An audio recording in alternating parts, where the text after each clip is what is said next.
মার্কিন president Donald Trump গত শনিবার রাতে যখন ইসরায়েল ও ইরানের মধ্যকার যুদ্ধে সরাসরি যোগ দিলেন, তখন মনে হচ্ছিল পরিস্থিতি আরও ভয়ানক রূপ নেবে। 13 জুন ভোরে ইসরায়েল ইরানে ক্ষেপণাস্ত্র হামলা চালালে দেশ দুটির মধ্যে যুদ্ধ বেঁধে যায়। পরে শনিবার যুক্তরাষ্ট্র ইরানের নাতাঞ্জ, ফর্দো ও ইস্পাহানের পারমাণবিক স্থাপনাগুলোর উপর 17টি বাংকার বিধ্বংসী বোমা ও 2 ডজন ক্রুজ ক্ষেপণাস্ত্র নিক্ষেপ করে। মূলত ইরানের সঙ্গে যুদ্ধে ইসরায়েলকে সহায়তা করার জন্যই এ হামলা চালানো হয়।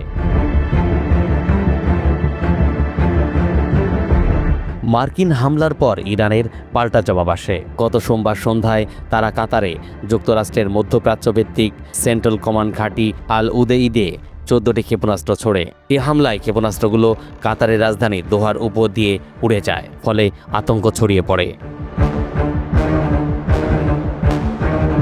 ইরানে মার্কিন হামলার পর জাতিসংঘের মহাসচিব আন্তোনিও গুতেরেস সতর্ক করেন, এই হামলায় ভয়ানক প্রতিশোধের চক্র তৈরি হতে পারে। কিন্তু এমন কিছুই ঘটেনি। উল্টো হামলার কয়েক ঘন্টা পরেই যুদ্ধবিরতির ঘোষণা দেন ট্রাম্প। এ যুদ্ধবিরতি সম্ভব হয়েছিল কাতার, যুক্তরাষ্ট্র ও ইরানের কূটনৈতিক প্রচেষ্টার মাধ্যমে। কিন্তু মার্কিন ঘাঁটিতে এমন হামলার পরও কিভাবে যুদ্ধবিরতি সম্ভব হলো, উঠেছে সেই প্রশ্ন।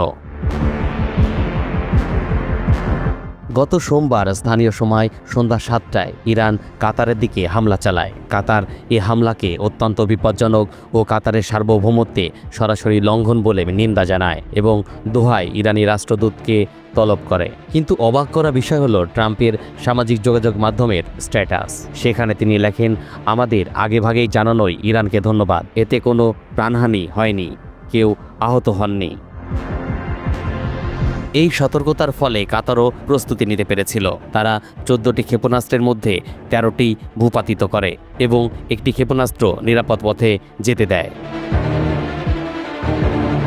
কৃত্রিম উপগ্রহ থেকে তোলা ছবিতে দেখা গেছে যুক্তরাষ্ট্র আগেই আল উদেইদ ঘাঁটি থেকে বিমান ও কর্মীদের সরিয়ে নেয়।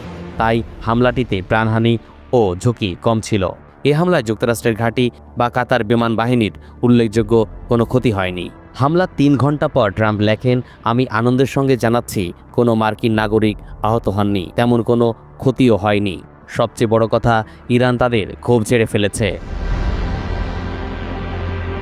তার এই স্ট্যাটাসে 2 ঘন্টা পর ট্রাম্প যুদ্ধবিরতির ঘোষণা দেন। তিনি লেখেন, সবাইকে অভিনন্দন, ইসরায়েল ও ইরান পুরোপুরি যুদ্ধবিরতিতে সম্মত হয়েছে। কোন কৌশলে বন্ধ হলো যুদ্ধ, সেটি নিয়ে ধোঁয়াশা রয়েই গেল। প্রশ্ন থেকেই যায়, সত্যিই কি যুদ্ধে ক্ষান্ত দিলেন ট্রাম্প? তরিকুল ইসলাম, NTV অনলাইন।